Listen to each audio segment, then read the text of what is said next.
Today is an action-packed day for podcasting. I will have finished our first How to Build a Tent podcast book club, which is going to be interesting. We are doing Never Split the Difference with Chris Voss. That will be released to club members and those of you who subscribed on Patreon. And that show is going to be folded up into the Fight Laugh Feast network. So you're going to be able to get all of the book club shows there behind the paywall. With more to come on our next book and how to experience the club. Welcome to How to Build a Tent. My name is Matt Williams. Thank you for listening, sharing the show with a friend, watching live, watching on YouTube, subscribing on YouTube. That is slowly growing. Appreciate that. We are part of the Fight Laugh Feast network. Over to fightlaughfeast.com. Put in HtBT in the memo field. You'll get an HtBT mug.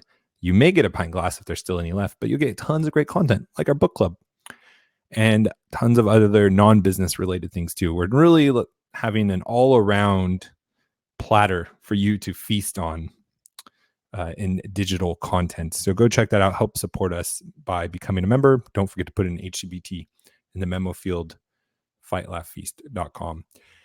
You can email me, Matt, at howtobuildatent.com. Find me on all the social media sites, How to Build a Tent. This show has been growing so much that we have advertisers now beating down the doors. So we're going to be having some exciting new advertisers. The first one that we're going to have in a while, we used to do it, and then I just stopped it for a while, but we're going to have some coming up in the next month who I think you'll really like.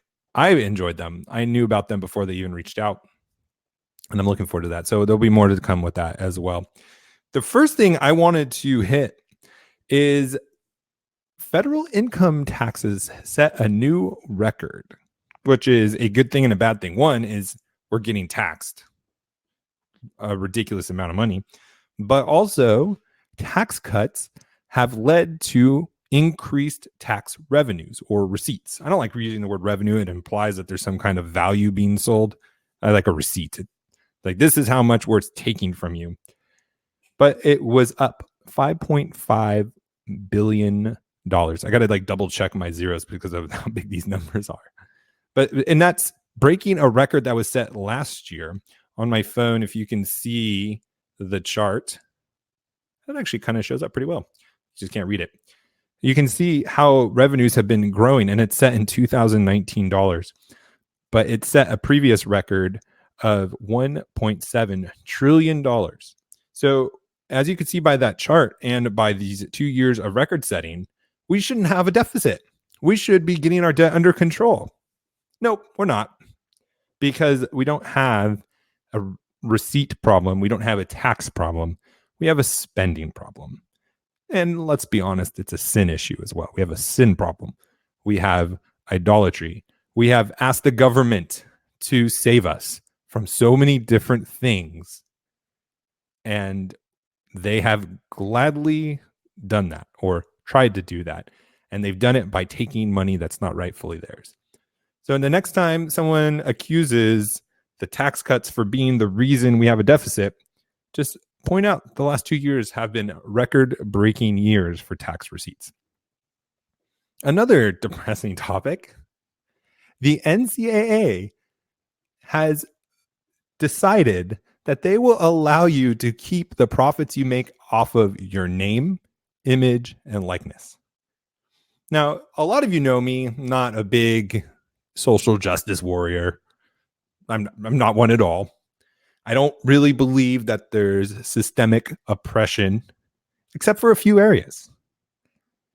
One, and I don't even think it's racially based, although there is a racial element to it for specifically one, that is Planned Parenthood, who targets minorities, founded by somebody who wanted to get rid of minorities, Margaret Sanger. That is systemic oppression if I've ever seen it. I mean, they're targeting the poor people. They're targeting racial minorities and trying to kill them. I mean, that doesn't get more oppressive than that. But also the NCAA, who, and just the proof is in the headline. Who do you think you are to say that I can or can't profit off of my own property?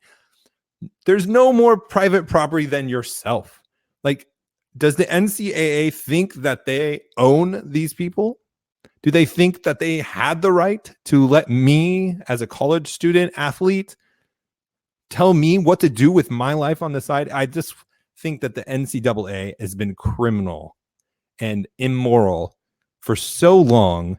And this headline, if that doesn't prove it, I don't know what does. Like, think about your employer. Your employer. Do they tell you when you can't profit off of your name or your image or your likeness? Like, who you are, your employer does not own. That's called slavery. And yet, what's this kind of thing that's happening to our kids at colleges? I mean, if there is, why are we talking about that as systemic racism or, systemic oppression, not racism? Sorry, I get all my social justice stuff all bunched up together because they hit you rapid fire with all the same terms in multiple orders or a back-to-back order. That's just terrible. I could not. I don't know. I'm glad they're finally starting to change their mind on it, but I just can't believe how long they've been able to get away from this. It's been terrible. All right. So let's talk about something a little more fun, or hopefully a lot more fun.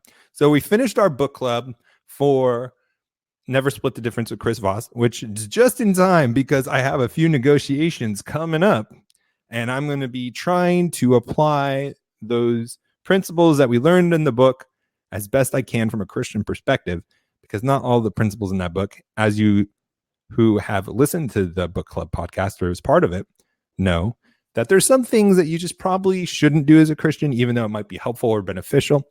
And you need to be wise and use discernment with advice from people that aren't Christians. And in fact, even in the book, they talk about using and manipulating Christians and using the Bible and their core values against them.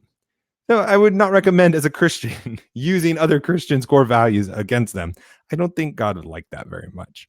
But we are going to kind of take a different approach or a different topic, but I think it's similar because, like we've talked about before, when you're successful in business, it is really easy for you to put your family on the back burner. It's really easy for you to neglect your home because you're so goal-oriented, you're so driven to make your business succeed that you can put your family in the background. And just as important it is to be successful and to strive for success and growing profits, growing revenues, we talked about that before. Profits are moral and we should be going after them. Just as much as that is true, like, we need to be taking care of our families. We need to prioritize them. If we are neglecting our families, we're doing something wrong.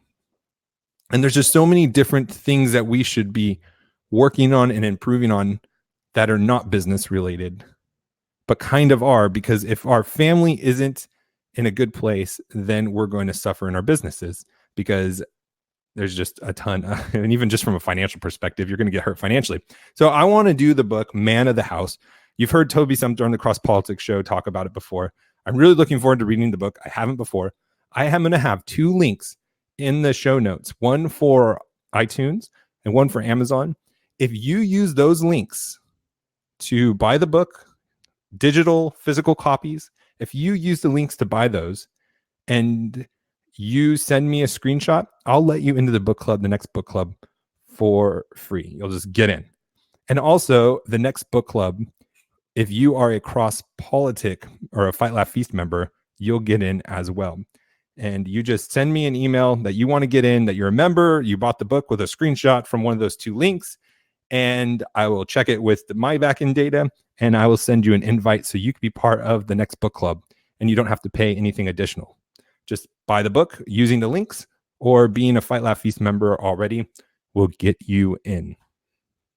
And I love this book. So I just wanted to read a little headline or a little tagline of what it says for this book, Man of the House. It says, "What is your plan for the end of the world as we know it? How will you protect the people you love? What will you leave to them when you are gone? The good news is that this is not the first time the world has ended," which will be interesting to talk about. "What's more, men were made for times like these, and the men of the past, the good ones anyway, have left us a plan to follow. They built houses to last, houses that could weather a storm, and this book contains their plan. So come along with me, read the book. If you've probably heard about it from the Cross Politic guys, and if you haven't, let's get this book. Let's get together. Let's build and learn how to build sustaining homes like the men of the past. And we can be successful not just in our business, but at home as well. Let's go out, be successful, and we'll talk to you tomorrow.